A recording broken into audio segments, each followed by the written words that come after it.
Hey guys, Alex from 7th Hour Films back again with Star Wars Visions. Last time on Star Wars Visions, we had The Village Bride, where basically this village had to give up their chief's granddaughter to appease bandits, and the Jedi stopped the bandits. And no, it's not like Episode 1. It was different. I actually kind of liked it a little bit better.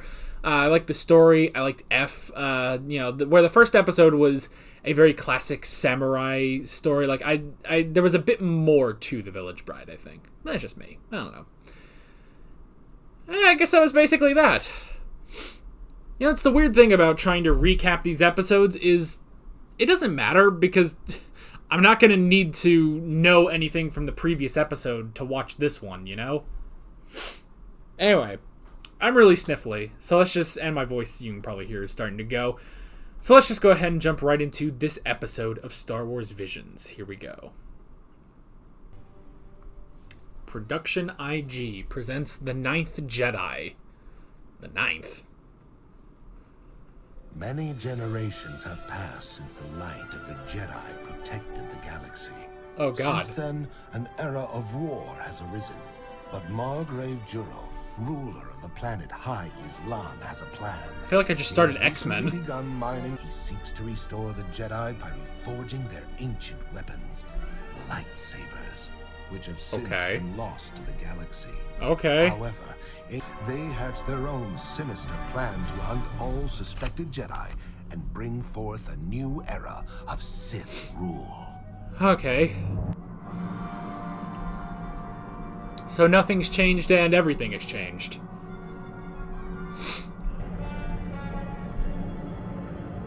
Almost sounded like the First Order's theme for a sec. The bum bum bum bum. Whoop! Oh, jeez. Greetings, my name is Ethan. I'm here because I received this encoded transmission summoning me. It's been a while since I've heard a non-Star Wars name in Star Wars. Strong here. While I am without a master, I feel the Force within me. It appears that you are all masterless Jedi too. Is that correct? This guy's weird. Each of us came here in answer to the same call, just as you have. So he's number 9 then, I would assume. The real issue is whether this Juro can be trusted or not. I don't know. Seems pretty sus.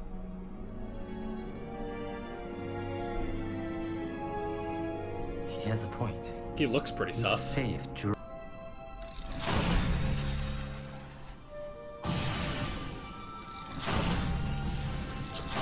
Look at these Attack on Titan looking weapons.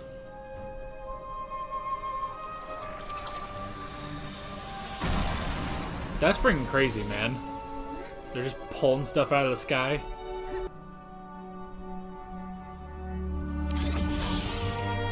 Hey. Father, we found a pretty big one out there today. Looks like Sasha. Huh? Did you manage to finish all those sabers for the Margrave? Yes. It's really long. Whoa.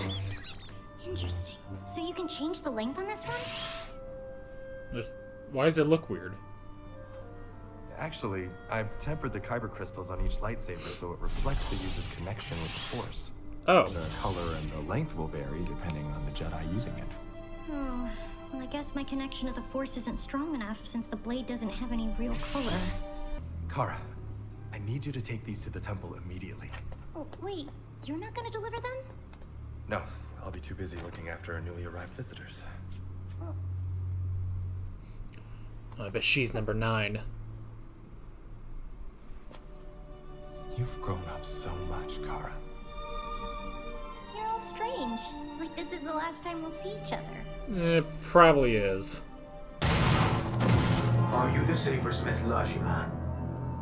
I am. You have illicitly manufactured several Wasn't that a lightsabers guru for on masterless Jedi. Avatar? Whoop!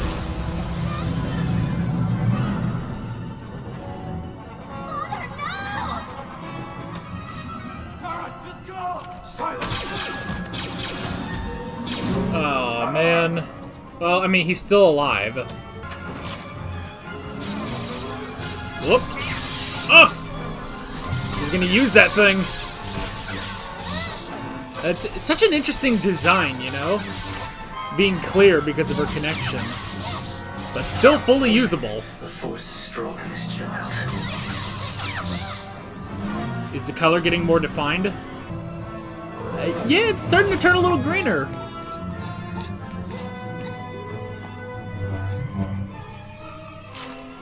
That's almost the Obi-Wan stance right there. Yoink!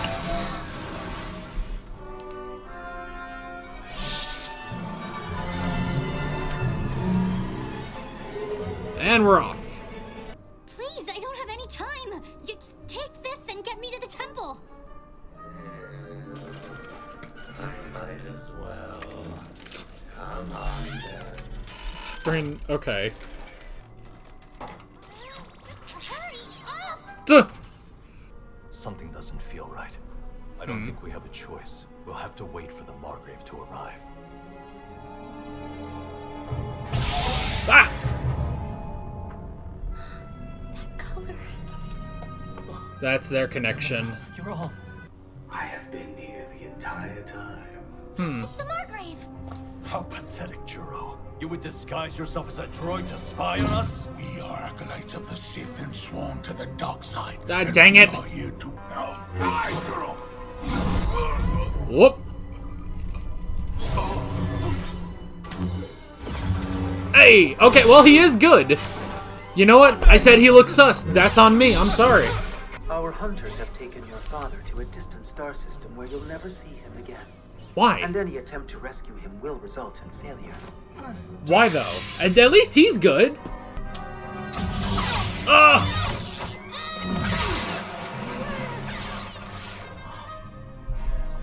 Nice moves. Tuh. Yeah, she's good. She's taking on Sith acolytes. Ooh. Good job. Or not good job, I don't know.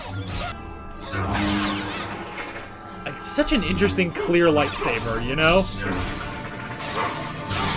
Oh! Well, he's killing him. Jeez. That's the most brutal I've ever seen Star Wars. I don't feel bad for these guys, should I? Just who are you? Ah! It's getting greener. Suffer, Juro. Whoa! Oh, that lightning, though. Oh, this guy blows. Oh! Oh, he lost his mask. Oh! That was good. Ooh, oh! Yeah. Brutal, but necessary, I guess.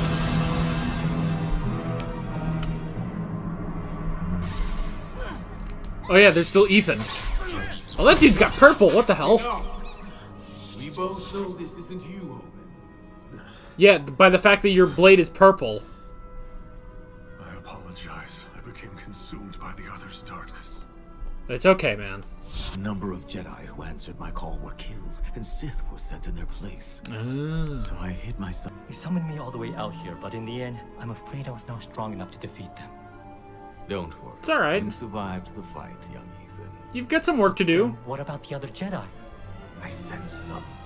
They are not lost. They Hey. are still wandering out. Kara, you have been guided by the Force ever since the moment you were born.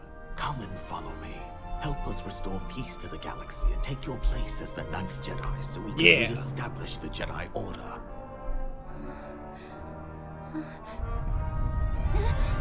Ninth of the Jedi.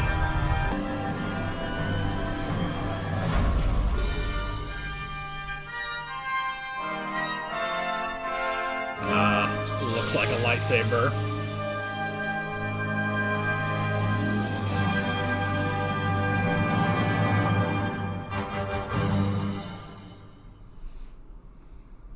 Alright, that was interesting, man. That's definitely one of those where I definitely want a series. So, okay, I don't recognize most of these names. Okay, Homan was Patrick Seitz. That's pretty nice. Unfortunately, I don't recognize most of these names. I'll look up Kara, just because she's the main character, basically. But there's so many of them. I don't think I can look up them all. So, but first off, this is Production IG. Let's see if they've made anything I'm familiar with. We're 0-4 on recognizing animation studios, so let's see if we get one today.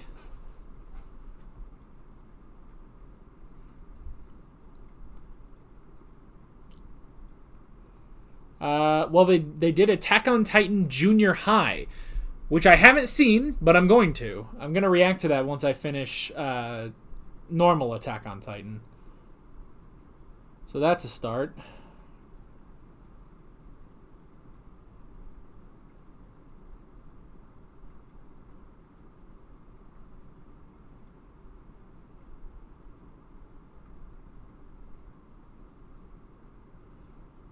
They did episode 1 of Pokemon Origins back in 2013. Okay, that's interesting. Wait, okay, so that was in the list of OVAs. Wait, there's a section here on ONA. What's an ONA? Wait a minute, I thought I knew everything. ONA. Maybe this will anime. Original net animation. Okay. Well, so what's the difference between an ONA and an OVA? I thought an OVA was the same thing. Well, okay. OVA. Let's find out. Original video animation.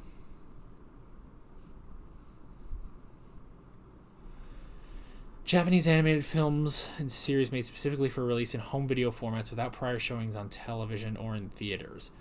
Okay, so I guess... Well, okay, but what's the difference?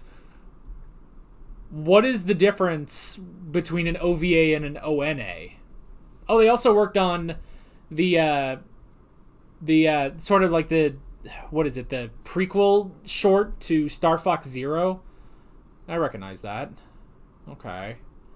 Okay, I kind of recognize this studio, so that's pretty cool.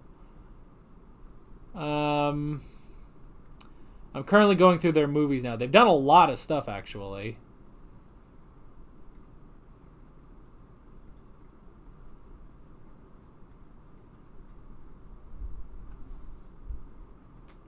Huh.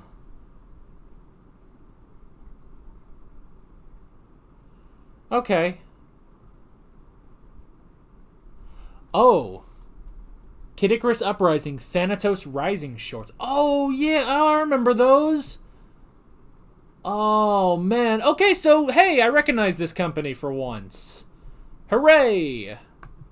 Alright, now we were going to look up the voice actor who played Kara, Kimiko Glenn.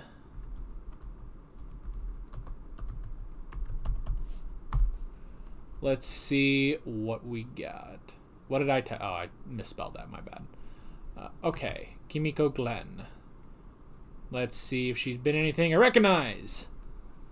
She voiced Penny Parker in Into the Spider-Verse. Okay, that's a start. That's a pretty good start. Okay,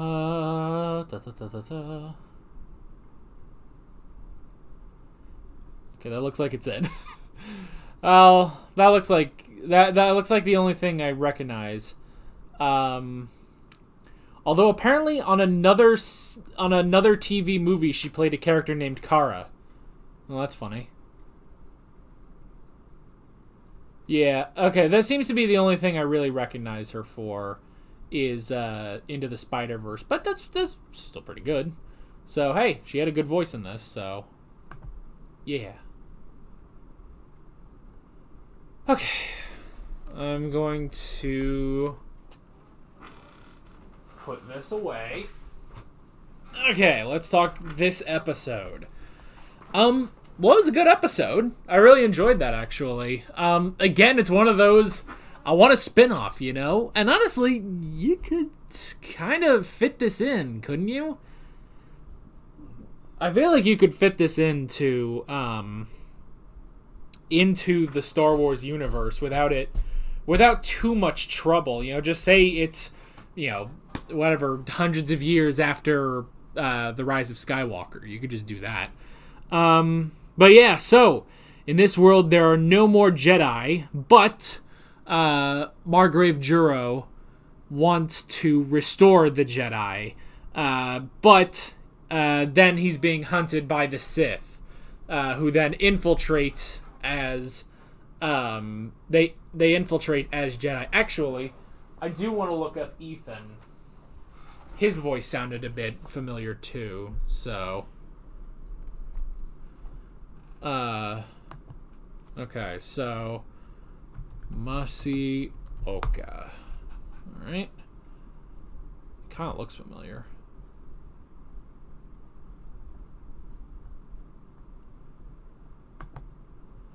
Okay. He was on Hawaii Five-0, which I haven't seen, but I've heard about it. So, maybe there will be something in here. He was in a lot of Heroes. Interesting. Hawaii Five-0.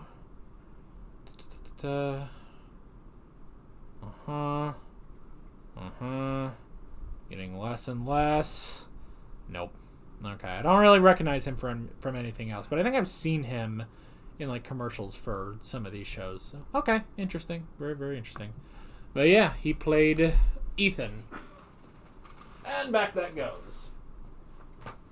So yeah, very interesting stuff. I do like how they play around with it, you know? They do play around with it. It's like, here's all these people that seem to be good people, and then you show this Juro guy, and it's like, oh, do we trust him? And it's like, he looks pretty sus, honestly. With that helmet, like, yeah, he looks kind of evil, but they play with you, and I like that. I like how they do that, how they play with us on that. And yeah, so we get Kara, La Kara, and her dad Lajima, which I swear that is almost exactly the name. It's not quite, but on Legend of Korra, when Zahir always talks about Guru Lajima, it's very close. But yeah, Lajima, which is interesting. So he's the bladesmith. I find it interesting that it's just, oh, this guy is just making lightsabers. Like, well, the tradition is that Jedi build their own lightsabers, and I would imagine Sith probably build their own lightsabers too, but it's supposed to, you know, show how personal it is. Now it's an alternate universe, you know, you get away with anything, but I like how they do sort of keep the personalization with the Kyber crystal, you know? So that was good. Like, I like that. If you're not going to keep the fact of Jedi building their own lightsabers, then I like that each Kyber crystal reflects the connection to the Force. And it's good. It's just a good visual idea. Just in general, you immediately have the Sith becoming blue. They become red. Ethan becomes blue. Juro becomes green. And I love that Kara starts out almost completely clear. Still fully functional, but completely clear because of her limited connection to the Force, you know? And then, as it goes on, it keeps getting more and more solid until eventually it is a solid green, and she becomes the Ninth Jedi. So, that was really, really good. I like that. And yeah, just the whole thing of the connection, again, it's making it more personal. And then, yeah, honestly, she's a pretty damn good fighter, you know? Just immediately, because, you know, she was able to take on that one hunter when they were going over the ice and stuff. That was really, really good. I like that. I did like the old droid. I thought that was funny. Just this old droid. Almost, you know, obviously it was a cup, presumably of oil. I don't think it was a tea or anything. But honestly, it almost looked like a pipe, just because of how thin it gets at the end. So I did kind of like that. That was funny. So yeah, that was interesting. And yeah, it was not a trap by Juro. It was a trap by the Sith. So yeah, so the interesting thing is, so to count this, the Ninth Jedi is because Juro is the first of the new Jedi, because he's the first, he's starting up the restoration movement and everything.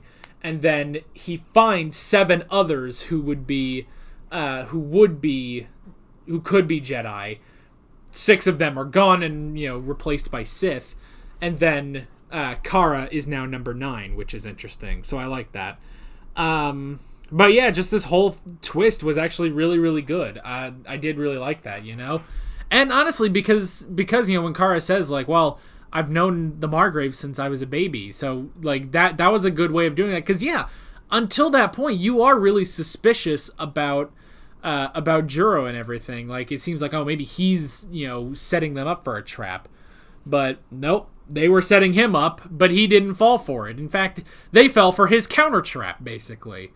So, I like that. And then just the good reveal of all their lightsabers being red, except Ethan, and I like that. I'm glad there was one, although there were 2, because Homan was also, he was purple, which was interesting. Let me watch that part again real quick.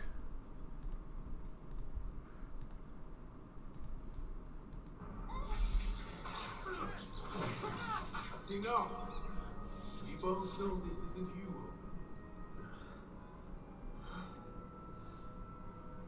I became consumed by the other's darkness. Yeah, that's Patrick Seitz. Okay, good use of purple. Now, when it started out, did he have a purple lightsaber at the beginning? I don't think he did. Let me see it. No, his starts off red. So that's, again, another interesting visual cue. Which, I mean, that's the greatest strength of these episodes, is everything visual, Which is something, the visuals is something that anime and every other form of film or television media is very much visual, but there's a certain way that anime does it, which is very interesting. But I like that. I like that visual cue. They're all red, but then the next time you see him, it's purple, showing that he's transitioning more back to the light, which is good. And I also like that because the whole thing with the purple lightsaber, yeah, they made up this whole thing later of like, well, it's someone who is, on the light side, but has tendencies, can use the dark side without being consumed by it. Of course, that's what they made up later because Samuel L. Jackson just wanted a purple lightsaber. And I don't blame him, because purple is the best color ever. So, but I like that visual cue that when he's more conflicted, it's purple. So I wonder if later, if he's not consumed by the other's darkness, it would be green or blue or something, I would imagine blue, because red and blue make purple. So maybe purple is sort of the transition color between red and blue. But I like that he starts off red, goes more purple until they realize, no, this isn't him, It's just that he was consumed by the other's darkness in the moment. But he's not a Sith. He's a Jedi like Mace Windu who uses the dark side to his advantage, but unlike Mace Windu, he can be consumed by it. So that was really good. And man, those deaths, I have to say, they were pretty brutal, Juro just slashing dudes up and sending that one guy in and burning him, and it's one of those things you almost want to feel bad, but at the same time, no, I don't feel bad. They're Sith. Why would I feel bad about that, So that was interesting, that was probably one of a very graphic death for Star Wars. I'm not really sure how many graphic deaths there are in Star Wars. I really can't think of any. Although, you go back to the Clone Wars and, people are getting, was it season 1 that Asajj Ventress, you see the blade pop through that dude's chest? That is brutal, but this one, I feel like just the cut, I like, you could almost see the blood, burning and cauterizing, So that was really interesting. And yeah, honestly, at the end of the day, I'm sitting here like, man, I wish we had a series. I wish we had a series about this because, yeah, it's like, oh, we got to go, we got to go save Kara's dad, and then we got to go, find the other 5 Jedi and save them and restart the Jedi and stuff. And it's like, well, I kind of want to watch that, I kind of want to watch that. I want this to be its own series. Probably, maybe this one more than the rest of them, honestly, So yeah, this one was really good, and I'm curious to see where we are going next time. Oh, God, excuse me. So, with all that being said, I'm Alex from 7th Hour Films, and I will see you guys next time. Take care. Alright guys, thanks for watching this video. There's a bunch of links on screen if you want to go click around to any of those. There's a playlist for all of my Star Wars Visions reactions, as well as my Star Wars Bad Batch reactions from Season 1. There's also a subscribe button and a Patreon button on screen, as well as other links in the description if you want to go check out any of those. See you guys later.